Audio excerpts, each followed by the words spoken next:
Hai sobat, kembali lagi di Sobat Konseling ID. Banyak orang beranggapan bahwasanya IQ merupakan salah satu faktor penentu kesuksesan seseorang. Nah loh Sobat Konseling, sebenarnya apa sih yang dimaksud dengan IQ? Yuk kita ulik di Sobat Konseling ID. IQ merupakan istilah yang biasa dipergunakan untuk menjelaskan tingkatan kemampuan otak kiri seseorang. Seringkali IQ dijadikan sebuah indikator untuk mengukur kemampuan berpikir, berkomunikasi, mengetahui, memahami, menganalisis, menentukan, dan menjelaskan sesuatu yang dimiliki oleh seseorang.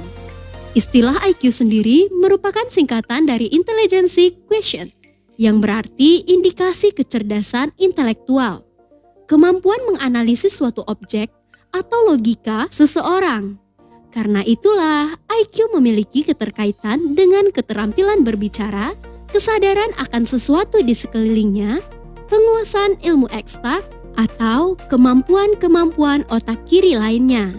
Contoh sederhana tentang IQ misalnya, seorang ayah telah memberi hadiah komputer kepada anaknya, namun komputer tersebut hanya boleh dipakai bermain video game di akhir pekan saja.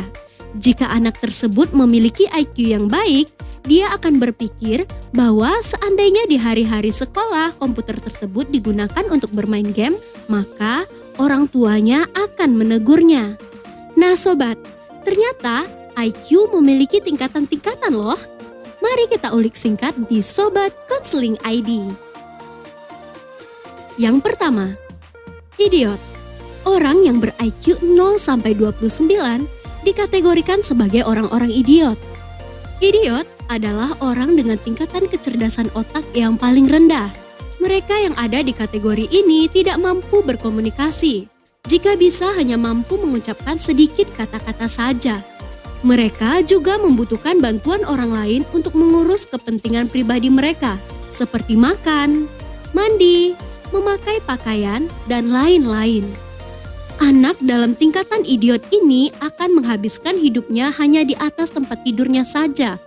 Kecerdasan penderita idiot ini sama dengan anak-anak normal di usia 2 tahun. Umurnya pun biasanya tidak panjang, karena daya tahan tubuh mereka yang lemah, serta rentan terhadap berbagai penyakit. Yang kedua, imbecile. Tingkat kedua dari yang terendah adalah kategori imbecile. Anak-anak di kategori ini masih harus bergantung kepada orang lain. Walaupun begitu, ia sudah mampu untuk belajar berkomunikasi, makan, mandi, dan berbagai hal mudah lainnya dengan pengawasan dari orang lain. Kecerdasan anak imbecile ini sama dengan anak-anak usia normal 3-7 tahun. Anak-anak imbecile tidak dapat dididik di sekolah biasa. Karena itu, sangat disarankan untuk melakukan latihan-latihan sederhana. Yang ketiga, moron atau debil. Dengan kisaran IQ 50-69.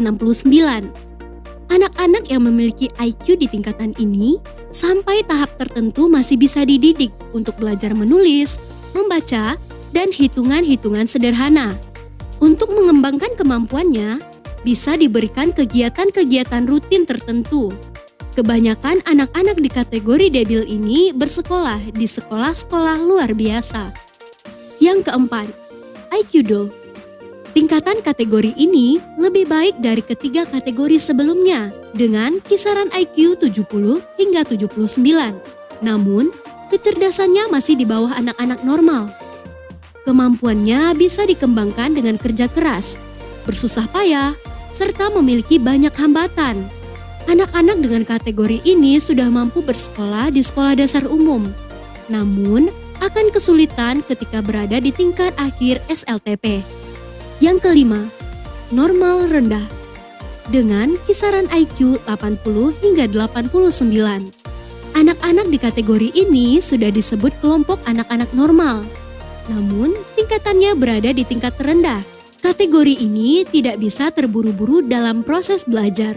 Mereka masih mampu mengikuti kurikulum pendidikan dan menyelesaikan tingkat SMP, namun akan kesulitan untuk menyelesaikan mengikuti kurikulum pendidikan di tingkatan SLTA sederajat. Yang keenam, normal sedang, dengan kisaran IQ 90 hingga 109.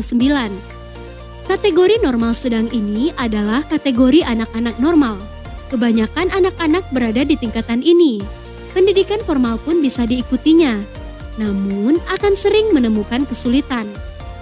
Yang ketujuh, normal tinggi atau above average dengan kisaran IQ 110 hingga 119.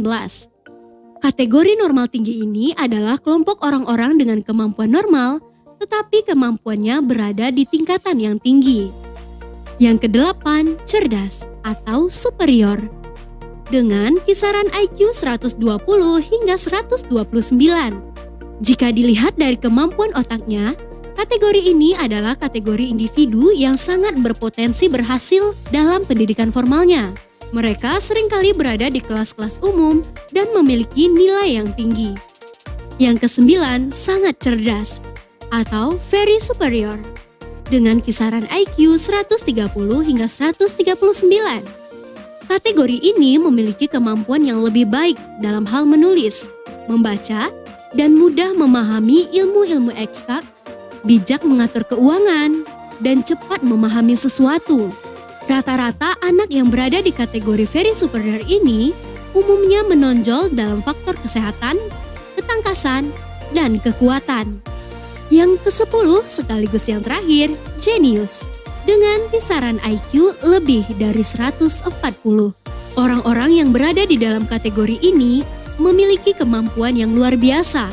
Mereka seringkali memiliki keahlian untuk menyelesaikan suatu permasalahan dan mampu menemukan hal-hal baru walaupun tidak mengikuti pendidikan formalnya. Contoh orang-orang yang berada di kategori ini adalah Albert Einstein. Nah Sobat Konseling, sekian informasi mengenai IQ. Sampai jumpa pada video-video edukatif Sobat Konseling ID berikutnya. Bagi sobat yang ingin mengetahui lebih lanjut, silahkan temukan sosial media kami, Sobat Konseling ID. Sayangi dirimu, sayangi jiwamu. Salam Sobat Konseling.